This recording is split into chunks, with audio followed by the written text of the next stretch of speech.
You preliminarily at this time is officers were dispatched to a report of a pretty violent domestic violence assault.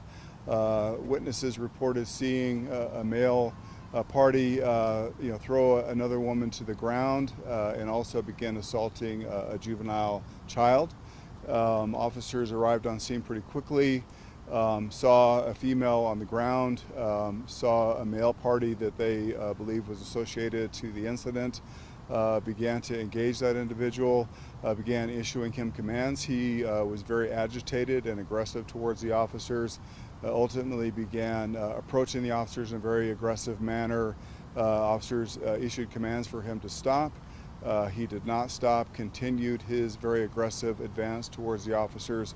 One officer then deployed a taser. That taser deployment was ineffective. He continued his advance toward the officers, and one officer did fire their duty weapon, striking the individual who went down. Officers very quickly approached and rendered aid. An ambulance was called and arrived on scene and transported that victim to the hospital emergent. Unfortunately, that individual was later pronounced deceased. We are now initiating our officer-involved shooting protocol, in which we'll have Denver Police Homicide investigators as well as investigators from CBI and State Patrol come and conduct a joint investigation of this incident under the oversight of the independent monitor, and all of those results will be turned into the district attorney for their review. Sir, when you say this was a pretty violent domestic violence assault, did it happen outside? Happened outside. There were neighbors that were witness to the assault that did called the assault in and described what they were able to see. What time was this from? This was just before 8 o'clock in the evening. Chief, it was earlier reported that a little bit of domestic violence was taken to the hospital. Can you give us any kind of context? So that was inaccurate. So we did call a second ambulance for the female victim of the domestic assault. She had been pushed or thrown out of her wheelchair. There was an assumption that she was injured. The ambulance came and checked her and determined that she did not need to go to the hospital. When you say domestic, are we talking married? We're still trying to determine the exact relationship, but it is a domestic relationship. You said it was also child involved? There was a 14-year-old, I believe, a juvenile male that was also part of this assault, and I think there may have been some other younger children present as well. And part of this assault, in what way was that? Were the children involved in this? So witnesses report that the attention of the assault had kind of turned from the female victim to the juvenile male victim. Do you have an age of the female victim? And she was Just an adult black female. and the suspect in this case also an adult. Adult male, yes, correct. When you said he was approaching officers, any indication that he may have had a weapon at the time? So I think that's going to be under investigation at this time. We have not recovered a weapon, so not exactly sure what. Obviously we understand that the officer perceived that this individual was moving towards him in an aggressive manner, very agitated. So unknown at this time if there was a weapon that was seen or why the officer fired. Chief, our cameras could see a woman in handcuffs, and we heard a lot of screaming from here. Was that in any way related to this? Is that the victim of domestic violence? Yes, and I'm not sure that person was in handcuffs. Chief, just before 8 o'clock this call came out, how long did this interaction transpire?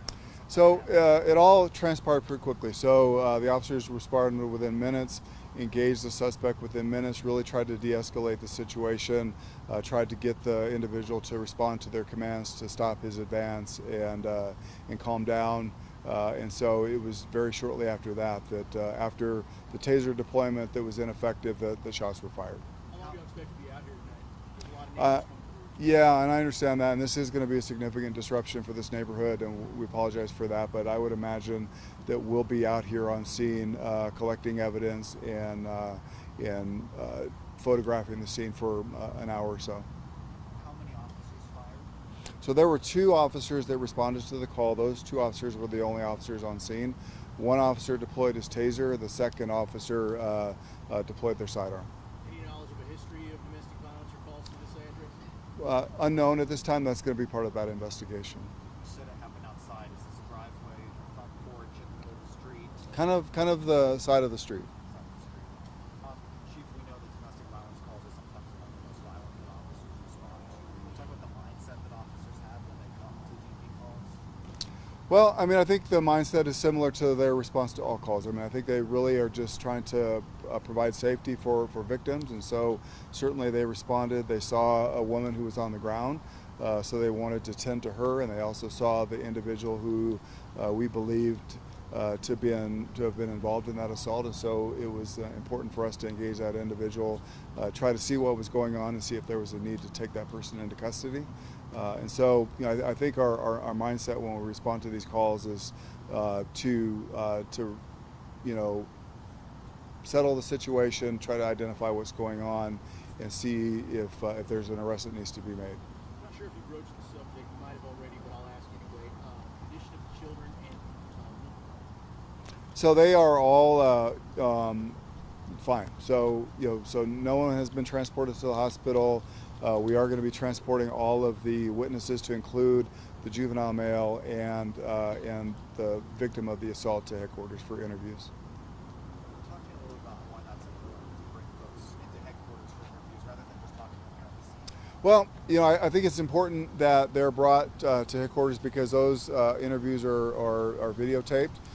We have members from our district attorney's office that are there to view those interviews, and that's where we have investigators from investigative teams from both State Patrol, CBI, and Denver Police Homicide. Anything else from the citizens? No, thank you. Again, very tragic situation, and so we're concerned about this neighborhood, and so we'll certainly try to restore order here as quickly as we can. ages of the adults before you go, Chief? I don't know exact ages. I just know that they are adults. You said concern about this neighborhood. Is that concern to try to resolve? No, I just know that this is a traumatic incident that's occurred outdoors, you know, in this neighborhood, and so, you know, certainly want to, clear the neighborhood and allow things to kind of return to as normal as best they can. Yeah, what's the sentiment of some of the folks who are involved in this? I imagine pretty shaken up. I can only imagine. So, Thank you. thank you. Appreciate it.